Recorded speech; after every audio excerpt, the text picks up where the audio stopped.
So hello મારા વાલા વિદ્યાર્થી મિત્રો, મારું નામ છે નિતેશ જોગલ અને તમારું સ્વાગત છે એનજે ક્લાસીસ ગુજરાતીમાં. તો વિદ્યાર્થી મિત્રો, આજે આપણે જોવાનું છે ધોરણ 8 વિષય ગુજરાતી અને તેનો ચેપ્ટર નંબર 11 કે જેનું નામ છે ઉત્તમે આપ્યા ઉત્તર, અને એની જે ગાલાની સ્વાધ્યાય પોથી છે તેનું સોલ્યુશન આજના વિડીયોની અંદર આપણે જોવાનું છે. અને આ સોલ્યુશનમાં કોઈ પણ જગ્યાએ જો તમને કોઈ પણ પ્રકારનો પ્રશ્ન રહી જતો હોય તો કમેન્ટ સેક્શનની અંદર કમેન્ટ કરીને જરૂરથી કહી દેજો.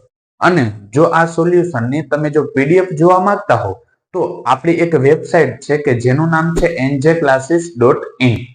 આ વેબસાઇટ ઉપર જઈ અને તેની અંદર તમારું જે ધોરણ છે તો એ ધોરણના દરેક વિષયની દરેક સ્વાધ્યાય પોથીની પીડીએફ તમને ત્યાં જોવા મળી જશે. તો આ વિડીયો જોયા પછી એને પણ જરૂરથી ચેક કરી લેશો.